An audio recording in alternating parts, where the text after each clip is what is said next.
बच्चों chapter 4 quadratic equation अध्याय 4 द्विघात समीकरण। इसमें सबसे पहले हम बात करेंगे द्विघात समीकरण क्या होती है। द्विघात समीकरण बच्चों ax² plus bx plus c बराबर 0 के रूप में लिखी बीजगणितीय समीकरण ही द्विघात समीकरण कहलाती है। इसमें बच्चों x² के गुणांक को a से निरूपित करते हैं, x के गुणांक को b से निरूपित करते हैं और अचर पद c होता है। ये a, b, c ये गुणांक किस प्रकार की संख्याएं हैं? तो a, b, c ये वास्तविक संख्याएं हैं जिन्हें आप रियल नंबर्स इंग्लिश में के रूप में भी जानते हैं। a, b, c क्या हैं? वास्तविक संख्याएं हैं। और एक बहुत ही महत्वपूर्ण शर्त होती है बच्चों, a जो है इसमें वो 0 के बराबर नहीं होता। इसका क्या अर्थ है कि b 0 हो सकता है, c 0 हो सकता है, लेकिन किसी भी हालात में x² का गुणांक यानी जो चर राशि है उसमें, अगर y में चर राशि है तो y² का गुणांक, अगर z में है समीकरण द्विघात समीकरण तो z² का गुणांक, यानी जो भी चर राशि है उसके स्क्वायर टर्म का जो मल्टीपल है वो कभी भी 0 नहीं होगा। ठीक है।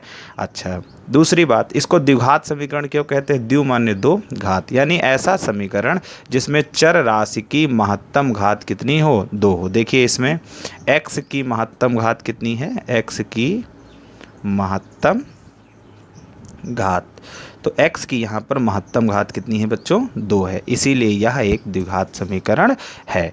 जैसे हम एक और ले लेते हैं समीकरण y² प्लस y प्लस 1 बराबर 0।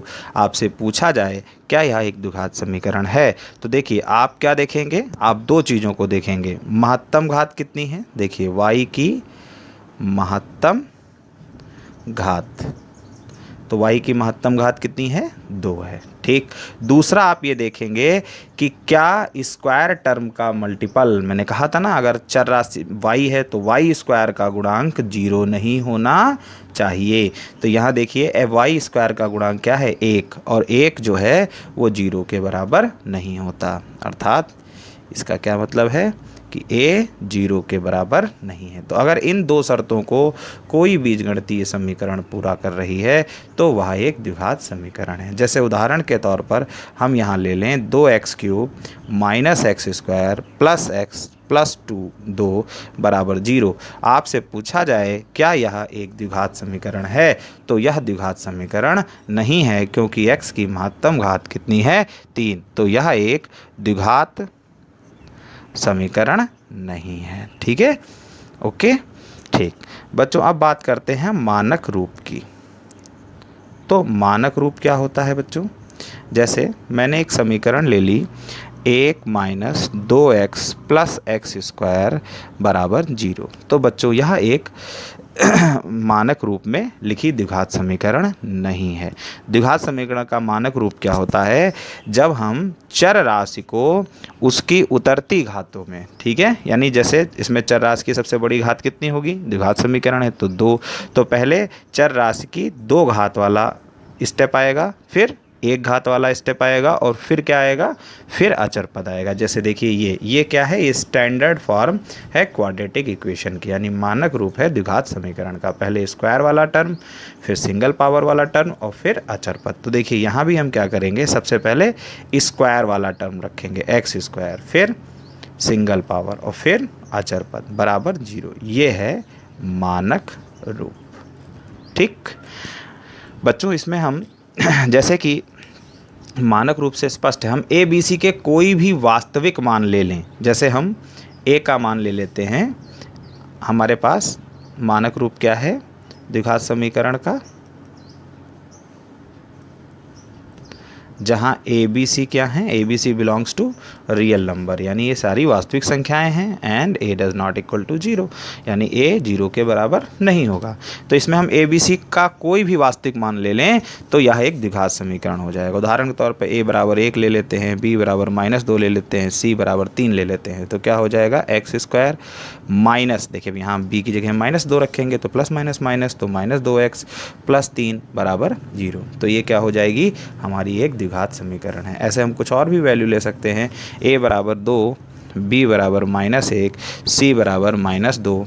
तो यहाँ हो जाएगा 2x² माइनस का x और माइनस का 2 बराबर 0। ये भी क्या हो जाएगी, हमारी द्विघात समीकरण हो जाएगी। लेकिन बच्चों अगर हम ये मान लें कुछ अपवाद, a बराबर 0, b बराबर 1 और c बराबर 1, यानी b और c के कोई ही मान लें, अगर हम a 0 ले लेते हैं तो 0x² और यहाँ हो जाएगा 1x और यहाँ 1 बराबर 0।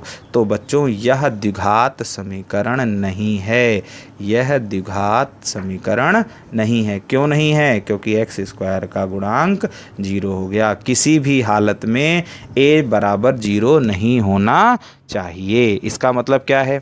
इसका मतलब b 0 हो सकता है, c 0 हो सकता है। यानी अगर इसको हम और यहाँ पर स्पष्ट करें थोड़ा सा, देखिए इसको और लें हम, अगर हम a बराबर 1 ले लें, a बराबर 1 ले लेते हैं इसी में ही, और b बराबर 0 ले लेते हैं और c बराबर 0 ले लेते हैं, तो देखिए वैल्यू पुट करते हैं इसकी, तो ये x² आएगा। यहाँ b की जगह हम क्या रख रहे हैं, 0, 0 की x में गुणा होगी तो 0, ऐसे अचर पद भी 0, तो यानी x² बराबर 0 हो जाएगा। क्या यह एक द्विघात समीकरण है? Yes, it is a quadratic equation. यह एक द्विघात समीकरण है। क्यों? क्योंकि कहा था a 0 के बराबर नहीं होना चाहिए, पहली शर्त।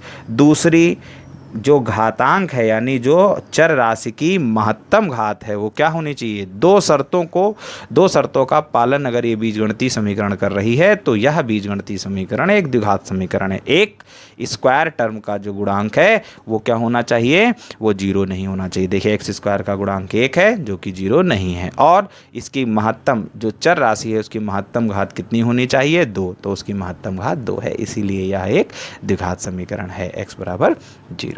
ठीक है, तो उम्मीद है कि आपको द्विघात समीकरण का इंट्रोडक्शन या परिचय समझ में आया होगा।